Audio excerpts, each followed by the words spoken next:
저한테도 그러신 분들이 있어요. 좋은 물건 있으면 소개시켜달라고. 저는 안 시킵니다. 좋은 물건 있으면 제가 같지 왜 줍니까? 제가 유튜브에서 되게 좋아하는 시리즈 중에 하나인데 연봉별로 자동차 같은 거 추천해주는 시리즈. 그렇죠. 나 그거 자주 봐요. 모닝부터 시작해서 막 롤스로이스까지 네. 가는 부동산 투자 실제로 요즘 많이 관심 높으니까 연봉별로 부동산 투자 전략 이렇게 가면 좋을 것 같다. 어떻게 보면 너무 황당무계한 얘기일 수도 있는데 이런 질문에 먼저 전제가 되는 게 좀 필요할 것 같아요. 무슨 전제냐면 우리가 소득을 본다, 이득을 본다는 얘기는 저렴한 가격에 사서 비싼 가격에 팔므로 인해서 차액을 내가 가질 때 이익이라고 보는 것인데 부동산이라고 하는 거는 원체 규모가 크니까 좀 절차가 복잡해요.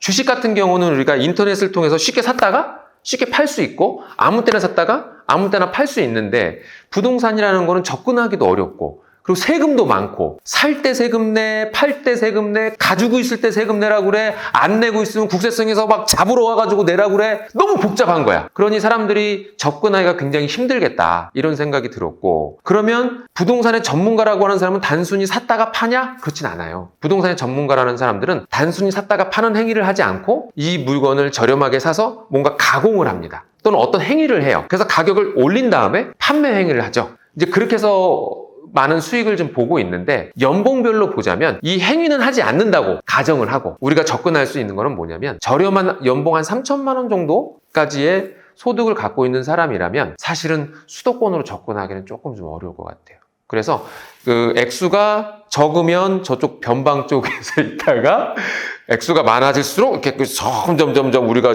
알고 있는 강남 쪽으로 접근할 수 있을 것 같은데 3천 정도에 우리가 접근할 수 있는 것은 대부분 임야라든지 공유지분에 접근할 수 있을 것 같아요. 요즘 그 공유지분에 대해서 모르시는 분들이 많고 예전에는 전부 다 피해를 보고 있다 하는데 공유지분이 공유물 분할 청구권이라는 게 있는 걸 알면서부터 적은 금액으로 투자해서 2배까지 또는 짧은 기간에 3배까지 남기는 경우들이 많아요. 그래서 그런 부분으로 접근하시는 분들이 있기 때문에 저는 임야나 공유지분 투자를 굉장히 추천하고 싶습니다. 그리고 한 5천만 원 정도 소득을 벌고 계신 분들은 5천만 원이 되면 어느 정도 내 수익을 좀 많이 좀 남겨서 저금을 좀 어느 정도 하실 수 있고 5천만 원이라면 신용으로 인해서 대출을 좀 어느 정도 받으실 수 있잖아요. 그런 부분이라고 한다면 경기도권의 임야나 공유지분 좀 접근하실 수 있다고 저는 보여져요. 그래서 경부선을 중심으로 수도권 쪽으로 또는 지방의 대도시권 쪽으로 이렇게 접근할 수 있는데 주로 어떤 것을 할 수 있냐면 임야나 또는 공유지분을 접근하실 수도 있지만 일반 우리가 알고 있는 빌라의 공유지분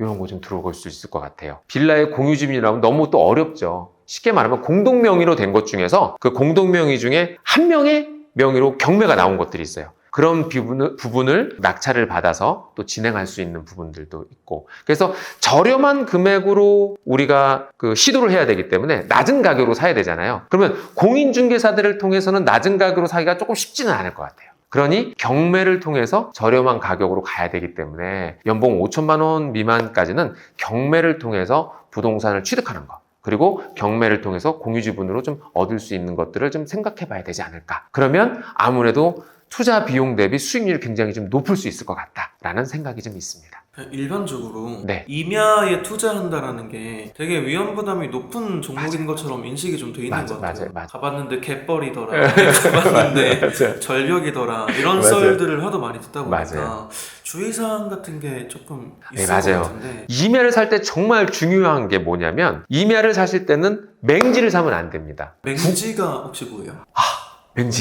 맹지는 뭐냐면 도로가 없는 것을 맹지라고 하는데 지적도, 땅에는 보이지 않는 그림들이 그려져 있어요. 이걸 지적도라고 하고 임야에서는 임야도라고 하는데 임야도에 접근할 수 있는 도로가 없다면 뭐 건축이나 이런 걸 행위를 할 수가 없어요. 그러니까 가치가 없겠죠. 그런데 맹지, 지적상 도로가 없음에도 불구하고 도로를 낼 수 있는 임야들이 있습니다. 그 도로를 낼 수 있는 게 바로 국어라는 거거든요. 이 국어라는 거를 통해서 맹지를 해소할 수 있는데 이거는 좀 되게 좀 전문적인 영역이라서 이런 부분만 전문적으로 접근하시는 분들이 굉장히 많습니다. 그래서 맹지인 임야 중에 국어를 접하고 있다면 저렴한 가격이라도 매수하면 좋겠다. 그리고 맹지인 임야 중에 공유지분인데 국어에 접하고 있다면 너무 좋겠다. 그러면 조심해야 될 거는 뭐냐면 임야 중에서도 산 꼭대기 임야를 들어가시면 안 됩니다. 산 꼭대기 임야는 아무것도 할 수가 없어요. 임야가 가치가 있는 거는 지금은 원석이지만 뭔가 개발을 하면 가격이 뻥뻥 튈 수 있기 때문에 좋은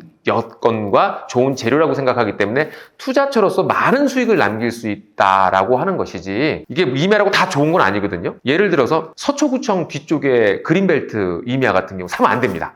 왜냐하면 개발을 할 수가 없어요. 가서 개발하거나 건물을 짓거나 못합니다.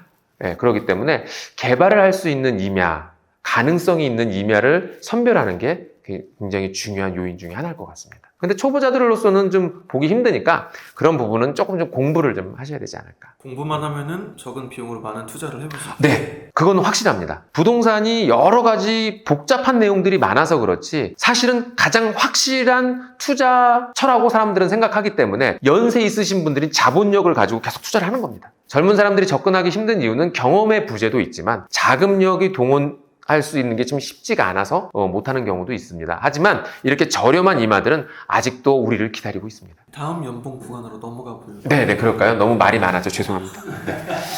말 시키면 자꾸 제가 딴 얘기를 하고 이게 나이 먹은 사람들의 증상인 것 같습니다. 다음은 한 7천만 원 정도까지를 보게 되면 7천만 원 정도라면 신용대출을 좀 더 많이 받을 수 있을 것 같고요. 7천만 원 정도까지 한다면 이제는 아파트 공유지분 좀 들어갈 수 있지 않을까 싶습니다. 예를 들어서 4억 원짜리 아파트가 경매에 나오잖아요. 그러면 공유지분 2분의 1이 나오면 2억 원 정도 됩니다. 2억 원인데 이것이 약 공유 지분이기 때문에 정상 낙찰가를 못 받고 약 50% 정도까지 떨어진다고 하면 1억 원 정도의 낙찰을 받을 수가 있습니다. 그렇기 때문에 이런 아파트 공유 지분으로 투자를 하신다면 좀 안정적이고 빨리 회복을 하실 수 있는 그런 투자금을 빠를 수 있는 그런 투자처가 되지 않을까. 그리고 임야나 또는 전답 이렇게 투자를 할 수 있는데 요즘은 전답을 투자해서는 안 됩니다. 제가 전답을 투자하세요 라고 하면 잡혀가겠죠. 네, 왜냐면 요즘 농지법 때문에 작년부터 뭐 난리가 나가지고 여러분 공식적으로 전답은 투자하시면 안 됩니다. 저는 분명히 얘기했습니다.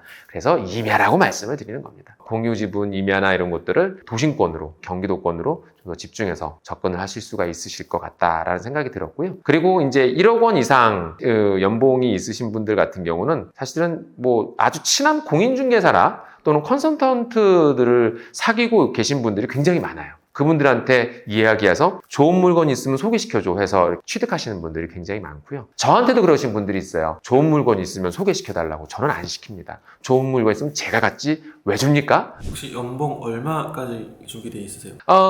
연봉 1억까지밖에 안 됐고요. 금액이 좀 크면 사실은 부동산의 종류가 너무너무 많잖아요. 그래서 예를 들어서 현금으로 약 한 20억 정도를 갖고 계시다고 하면 에셋 파킹이라고 해서 그 서울이나 또는 강남 지역에 대출을 끼고 건물을 사는 거 좀 추천해드리고 싶어요. 왜냐하면 주택은 우리가 투자용으로 정부에서 사지 못하게 막아놨기 때문에 일단 건물이나 이런 것들을 대출을 좀 많이 나오는 건물을 끼워서 시세 차익을 보고 또 그에 따른 임대 수익을 볼 수 있는 것들 좀 추천해드리고 있고 지금 많이 이루어지고 있습니다. 뭐 금액 대비별로 할 수 있는 물건은 너무너무 많죠. 종류도. 그래서 요즘 그 서울 시내에는요 약 한 3억 원에서 5억 원을 가지고 내가 빌딩을 사고 싶은데 못 사시는 분들이 꼬마 빌딩을 건축하기 위해서 접근하시는 분들이 굉장히 많습니다. 대부분 저한테 상담 오시는 분들 얘기를 들어보면 3억 원에서 5억 원 정도로 대출을 끼고 적은 100평 이하의 땅을 매입을 해서 그래서 건축을 하려고 하시는 분들이 굉장히 많더라고요.